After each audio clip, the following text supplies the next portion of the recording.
Bismillahirrahmanirrahim. Alhamdulillahi rabbil alamin wa bihi nasta'in wa ala umurid dunya waddin. Assalatu wassalamu ala asyrafil anbiya wal mursalin wa ala alihi wa sahbihi ajma'in, amma ba'du. Sebelum kita memulai kajian terhadap kitab Lubbul Usul, atau lebih tepatnya Ghayatul Usul Syarhul Lubbil Usul, tapi yang kita akan kaji adalah matannya saja.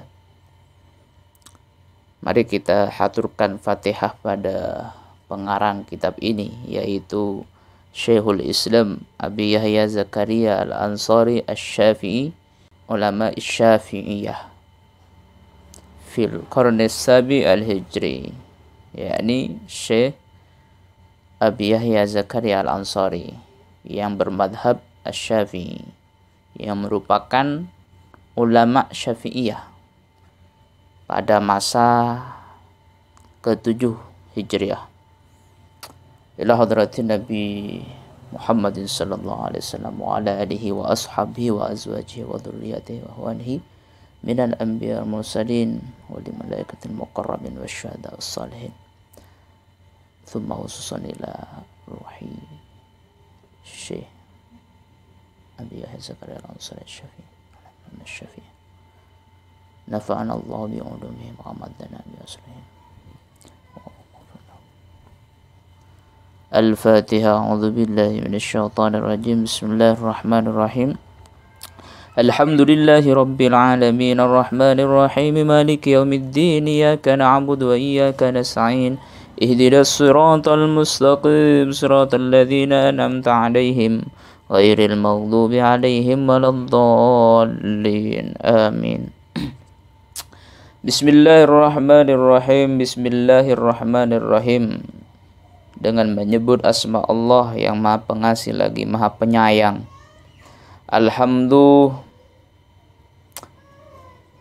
tining sedaja dan pocih lillahi paneke kakungi Allah alladzi se waffaqana nolongi pasir Allah nada kaula sataja lil usul da sampai ila ma'rifatil usul da ngauningi usul wa yassara lana ban makempang pasir Allah lana da kaula sataja suluka manahij da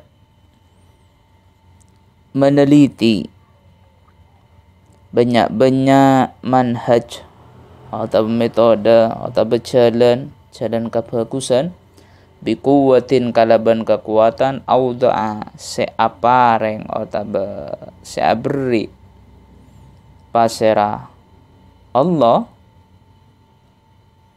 hada ka kekuatan fil uqul dalam akal. Jadi segala puji bagi Allah yang telah menolong kita untuk mencapai pemahaman ilmu usul dan memudahkan kita untuk meneliti beberapa jalan kebaikan sebab kekuatan yang telah diberikan di dalam akal. Ini merupakan pernyataan atau perkataan dari pengarang kitab ini. Wassalatu wassalamu ala Muhammadin. Bantinin salawat ban salam ala Muhammadin paneka tetap mengatas Nabi Muhammad wa alihi ban keluarga Nabi Muhammad wa sahbihi ban sahabat Nabi Muhammad al-faizina se ontong atau besi menang kapi minallahi dari Allah bil qabul kalaban qabul, yakni taremah. Kemudian setelah itu musannif atau pengarang ini setelah memulainya dengan bismillah, setelah memulainya dengan hamdalah, kemudian salawat atas Nabi. Bahwa salawat dan salam atas Nabi Muhammad dan keluarganya beserta sahabatnya yang merupakan orang-orang beruntung atas diterimanya mereka di sisi Allah Subhanahu wa ta'ala. Wa ba'du ay wa ba'da basmalati wal hamdalati fahadha muhtasarun fahadha makatinin panika kitab mukhtasarun panika seiringkas fil aslaini dalam dua asal wa ma ma'ahu ma ban asartana wa ma ban barang ma'ahu ma asartana kaduan aslain ihtasartu aringkas pasara kaula fihi dalam mukhtasar jam al jawami da jam al-jawami lil allamati seeka andi orang yang sangat alim Syarah At-Tajus Subki rahimahullahu Rabbana Tajus Subki rahimahullahu rahimamuka pada rahmat Allahu basira Allah atau rahimamuka pada rahmat huda kata Jusubki Allah basira Allah wa abadaltuh ban akan da basira qaula minhu dari ya jam al-jawami wairul mu'tamadi da lain se mu'tamad wal wadihi ban sejelas bihima eka andi kaduana mu'tamad ban wadih ma'aziyadatin hasanatin asratan banyak-banyak tambahan sebagus. Kemudian selanjutnya setelah basmalah dan hamdalah, salawat serta salam, maka kitab ini yang kita pegang adalah sebuah ringkasan mukhtasarun yang menjelaskan materi dua usul. Apa saja dua usul tersebut? Ya, disebut di dalam syarahnya, yakni usulul fiqh dan usuluddin. Dan paket kajian yang dibahas bersama keduanya. Dan juga dalam kitab ini beliau berkata, yakni pengarang kitab ini mengatakan bahwa dirinya merangkum kitab Jam'ul Jawami karya Al-Allamah At-Tajus Subki. Kemudian dia mengganti dari kitab tersebut pendapat yang tidak mu'tamad dan tidak wadih atau tidak jelas, diganti dengan apa? Dengan pendapat yang mu'tamad dan wadih, disertai dengan beberapa tambahan yang baik, hasanatin. Wa nabahtuh ban maingat pasira kaula ada hilafil mu'tazilati atas pitan mu'tazila bi indana kalaban pendapat kaula sataja ghairihim balaina indana bi indana kalaban pendapat kaula sataja ghairihim balaina indana bil asahhi kalaban kaul asah waliban dalam kaprana wa sammaituhu bananya mai pasira kaula huda ya kitab hanya main apa? Lubbal usul lubbal usul rojian hale ngarep minallahi dari Allah al-qabul da ya senarema wa as'aluhu ban nyo'on basara kaulahu da ka Allah an-naf'a da kemanfaatan bi sebab ya kitab atau lubbul usul ni kah fa innahu khairu ma'mulin maka seongguna napa kelakuan khairu ma'mulin panika paling bagus sesei Arab. Kemudian pada umumnya wanabahtu tuh di sini saya maksudnya adalah musannif. Pada umumnya beliau atau saya kata beliau mengingatkan atas perbedaan dari kitab ini dengan Mu'tazilah juga. Dengan kata apa? Ketika beliau mengatakan indana, disitulah menurut beliau ini perbedaan kita dari Mu'tazilah. Dan perbedaan dengan selain Mu'tazilah dengan kata al-asah. Jika perbedaan itu terjadi dengan lain Mu'tazilah, maka dalam kitab ini nanti ada kata-kata asah. Jadi saya ulangi lagi bahwa indana dalam kata yang ada di kitab ini merupakan perbedaan beliau dengan Mu'tazilah. Sedangkan ketika menggunakan asah, maka itu perbedaannya dengan selain Mu'tazilah, seperti itu. Jadi adu-aduan nanti. Kemudian kitab ini juga oleh beliau diberi nama Lubbul Usul dengan harapan agar diterima oleh Allah Subhanahu wa taala. Dan juga beliau mengatakan bahwa saya memohon pada Allah agar memberi manfaat sebab kitab ini. Artinya beliau bermohon agar kitab ini nanti menjadi manfaat bagi beliau. Tentu juga kita mengharapkan, karena Allah lah sebaik-baiknya pengharapan. Sasaran kitab Lubul Usul ini teringkas dalam beberapa muqaddimah, sebagaimana akan disebutkan nanti. Wa yanhasiru maqsuduhu fi muqaddimatin wa sab'ati kutubin. Jadi diringkas dalam beberapa muqaddimah dan juga ada 7 bab nanti, atau 7 kitab pembahasan. Yang pertama, pembahasan pertama al-muqaddimat, tinimpanekah situng pembahasan.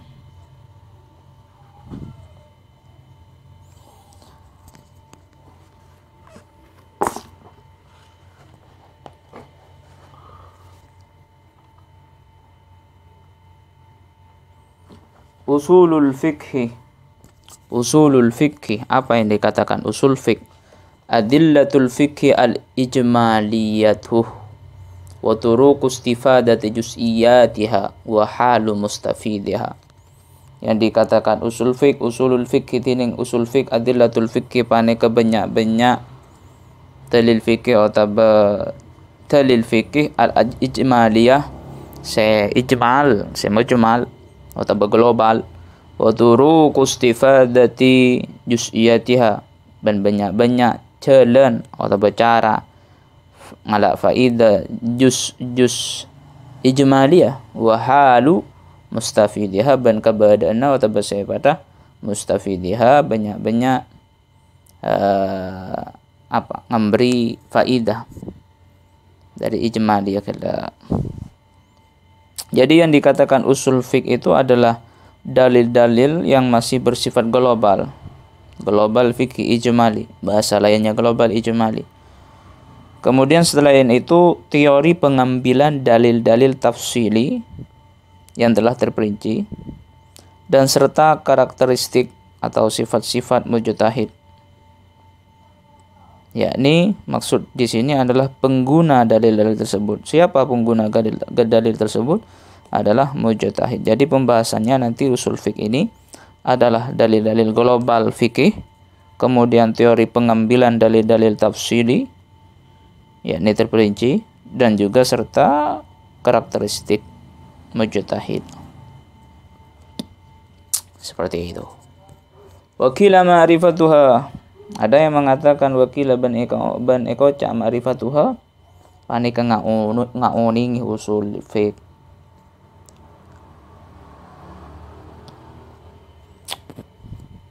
Jadi penjelasannya seperti ini dalam usul fiqh. Jadi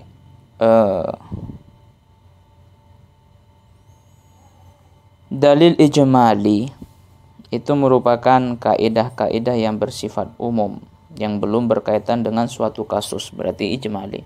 Berarti kalau ada dalil atau kaidah yang bersifat umum, yang belum berkaitan dengan suatu kasus, maka itu dikatakan ijmali. Contohnya ketika kita bertemu dengan amar atau nahi, tapi masih belum berkaitan dengan satu kasus, maka itu dikatakan ijmal. Jadi amar saja, contohnya akimu saja, contoh saja ini ya. Kalau sudah ada penjelasan lebih terperinci, contohnya aqimus shalah, bukan ijmal lagi. Jadi ya amar saja, secara hakikat menunjukkan wajib pertama, dan nahi larangan secara mutlak juga menunjukkan haram. Jadi dari sini kita dapat memahami bahwa hal-hal yang lain atau di luar dari pembahasan ini maka bukan merupakan pembahasan usul fiqh. Yakni ada di luar koridornya. Contoh aqimus shalah. Aqimus sholata ini bukan dari pengertian contoh permasalahan ini. Jadi aqimus shalah ini sudah tafsil. Yakni ada aqimu, ada as-shalah. Kalau aqimunya saja baru ini pembahasan dari usul fiqh. Contoh juga wala taqrabuz zina. Janganlah kalian dekati zina.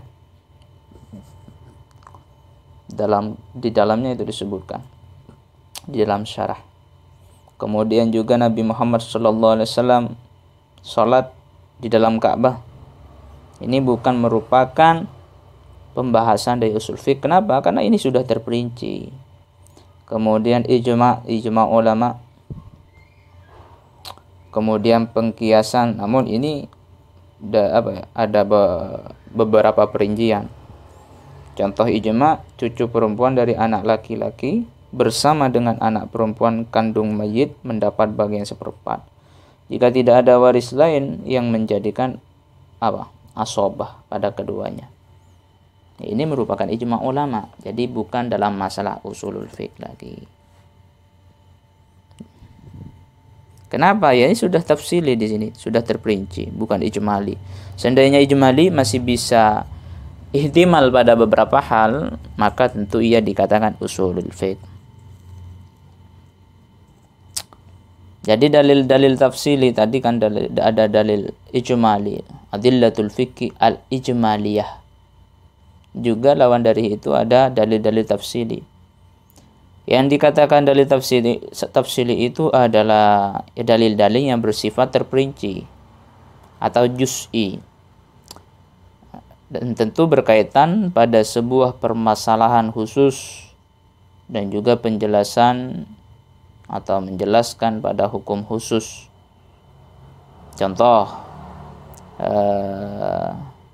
hurrimat alaikum ummahatukum, diharamkan atas kamu mengawini ibumu. Ini adalah dalil tafsili. Jadi hurrimat alaikum ummahatukum secara keseluruhan itu. Kenapa kok dikatakan tafsili? Karena secara keseluruhan, yakni dalil juz'i yang berhubungan dengan permasalahan khusus. Permasalahan khususnya apa? Menikahi seorang ibu. Dan juga menunjukkan hukum khusus. Apa? Hurrimat, yakni keharaman menikahi seorang ibu. Jadi kalau seperti ini dikatakan tafsili. Dan juga wala taqrabuz zina.